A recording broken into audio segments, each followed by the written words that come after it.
네,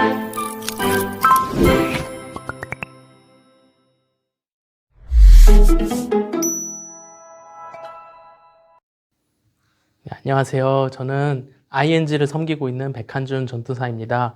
이 시간에는 함께 효과적인 소그룹 인도에 대해서 나누어 보면 좋을 것 같습니다. 이 한 영양사가 학교 급식으로 랍스타를 내놓아서 큰 화제가 된 적이 있습니다. 그 영양사는 그 외에도 다양한 급식 메뉴로 아이들의 마음을 사로잡았습니다. 저는 그런데 그 뉴스를 보면서 영양사도 참 대단하지만 그 메뉴대로 요리해 주신 급식 조리사님들도 참 대단하다는 생각을 했습니다. 영양사의 설계와 이 조리사의 수고가 합쳐져서 아이들에게 좋은 급식을 낼 수 있었던 것입니다. 저는 교역자와 교사가 이러한 관계가 아닐까 싶습니다. 아이들에게 좋은 음식을 내기 위해서 반드시 조리사의 수고가 필요하듯이 설교가 아이들에게 심겨져 열매 맺기 위해서는 반드시 우리 선생님들의 소그룹 모임과 공과 공부가 필요하다고 말씀드릴 수 있겠습니다. 교회 학교의 성장 동력은 소그룹입니다.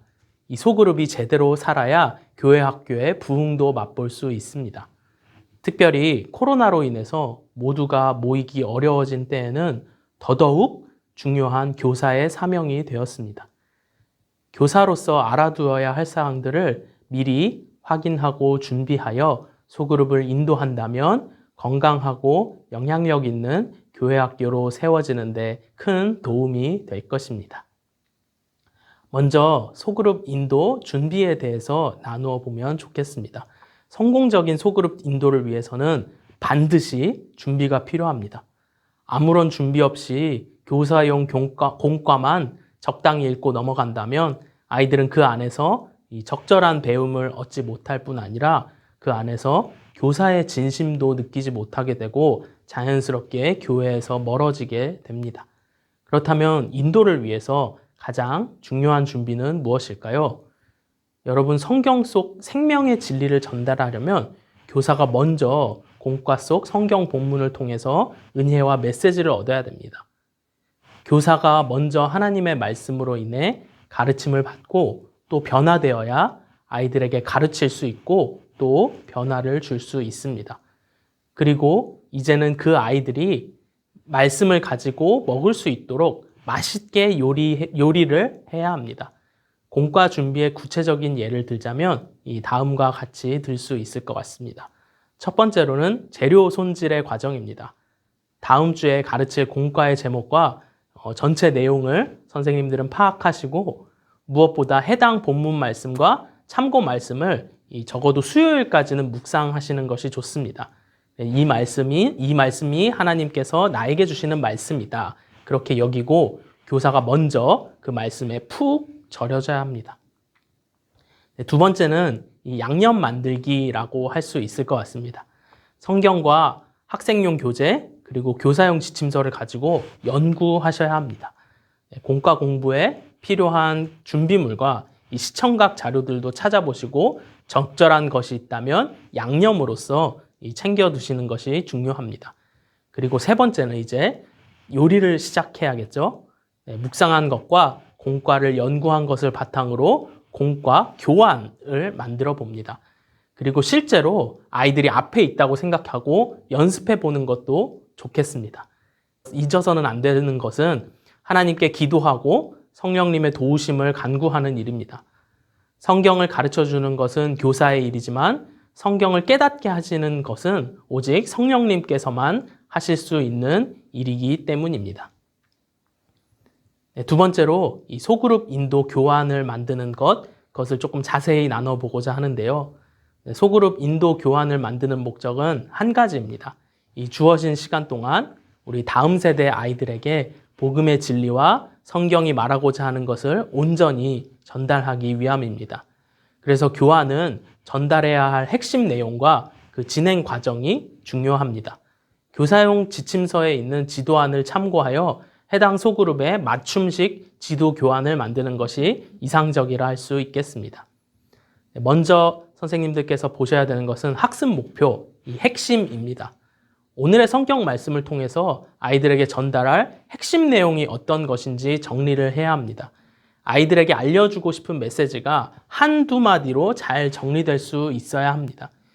교환을 작성하면서 또 마무리하고도 계속 이런 질문으로서 점검해 보시면 좋겠습니다. 과연 내가 전달하고 싶은 메시지가 무엇인가?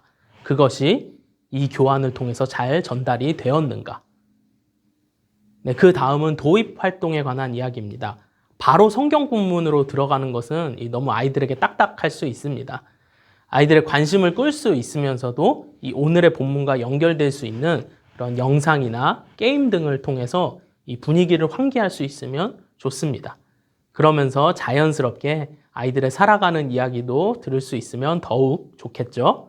이 사람의 첫 인상이 너무나도 중요하듯이 소그룹 모임도 그 처음 문을 여는 것이 너무나도 중요하다 말씀드릴 수 있겠습니다. 그 다음 단계는 다리 놓기 단계입니다. 한자로는 가교라고도 하는데요. 도입 활동과 오늘의 본문 사이를 연결해주는 일입니다. 이 작업을 통해서 도입 활동에서 높아진 아이들의 관심을 성경으로 옮겨올 수가 있습니다. 이 부분이 허술하면 아이들은 갑자기 분위기가 식어지게 됩니다. 자, 그럼 이제 성경 공부를 해볼까? 같은 분위기를 끊어내는 말은 삼가야 할 것 같습니다. 구렁이가 담 넘어가듯이 지금이 도입 활동인지 성경 이야기인지 아이들이 눈치채지 못하도록 자연스럽게 전환을 할 수 있으면 좋겠습니다. 그래서 가교는 질문 형태를 권장합니다. 학습 목표를 달성할 수 있는 핵심을 꿰뚫는 그러한 질문으로 이 성경 이야기를 시작할 수 있으면 좋겠습니다. 그 다음 단계는 관찰하기 단계입니다. 성경 본문의 이야기를 한 번 더 아이들에게 짚어주는 단계입니다. 아이들이 설교를 통해서 성경 본문을 이미 한 번 들었었기 때문에 선생님께서 다시 한번 설교하는 시간이 되지 않도록 해주셔야 할 것 같습니다. 이때에는 닫힌 질문 위주로 한번 복습해주면 좋습니다. 이 닫힌 질문이란 예를 들어 17절에서 바울이 뭐라고 말했는지 기억나는 사람, 또는 지금 바울이 있는 장소가 어디일까와 같이 이 답이 하나로 정해져 있는 질문입니다. 오늘 들은 말씀 기억나는 거 있니? 와 같은 질문이 아니라 아이들에게 알려주고 싶은 성경의 내용을 따라서 이 질문을 만드시는 게 좋겠습니다. 그 다음 단계는 해석하기입니다. 관찰 단계에서 성경의 내용을 보았다면 해석 단계에서는 그 의미를 알아보는 단계입니다. 이 단계에서는 하나님을 주어로 하는 열린 질문의 형식으로 질문해주면 좋습니다. 예를 들면 하나님께서는 어떤 분이실까? 하나님께서는 우리에게 무엇을 원하시는 걸까? 그런 질문은 이 어떠한 말씀에서도 중요한 질문이라고 할 수 있겠습니다. 아이들이 이 질문에 대한 답을 통해서 선생님께서 가르쳐주고자 하는 핵심 내용에 도달할 수 있도록 도와주시는 것이 좋습니다. 이 답정너라는 말 있죠. 그런 답정너 스타일로 답을 알려주는 것이 아니라 아이들이 스스로 생각해 볼 수 있도록 선생님들께서 도와주시는 것이 좋겠습니다. 그 다음 단계는 이 적용하기 단계입니다. 적용 단계는 그 말씀의 의미를 따라서 나의 삶에 이 적용해 보는 단계입니다. 이 단계에서는 나에 대한 열린 질문을 해주세요. 말씀에서 하나님께서 원하시는 대로 살아가기 위하여 나는 언제, 어디서, 어떻게 해야 하는가? 이런 질문을 통해서 아이들이 실제적으로 한 주간 적용할 수 있는 과제를 스스로 구성할 수 있도록 선생님들께서 도와주시는 것이 좋겠습니다. 그 다음 단계는 기도하기입니다. 가장 중요한 것은 말씀을 깨닫게 하시는 분도 성령님이시고 그대로 행할 수 있도록 도우시는 이도 성령님이시라는 사실입니다. 소그룹 모임의 주인이 온전히 하나님이심을 인도자와 아이들이 모두 경험할 수 있어야 합니다. 그래서 기도로 시작하고 기도로 마치는 것을 꼭 잊지 말아 주시면 좋겠습니다. 네, 이렇게 오늘 교환을 작성하고 또 소그룹을 인도하는 법을 간단하게 배워보았는데요.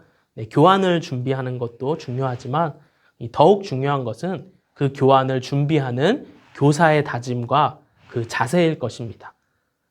하나님께서는 교환보다도 교사의 중심을 보시고 또 아이들도 선생님의 진심을 금세 눈치챌 수 있습니다.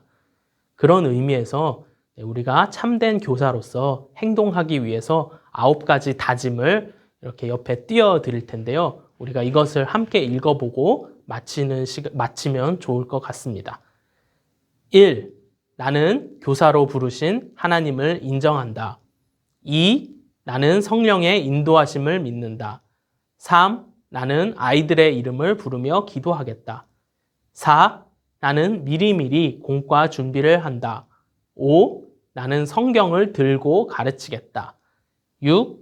나는 한 가지 중심 개념만을 가르치겠다. 7. 나는 공과 본문 말씀을 매일 읽겠다. 8. 나는 아이들보다 먼저 교회에 도착하겠다. 9. 나는 학습 후에 반드시 평가하는 일을 하겠다. 모든 예안교회 선생님들께서 이러한 교사가 되시기를 기도하며 또 응원합니다. 예안교회 다음 세대 교사 파이팅!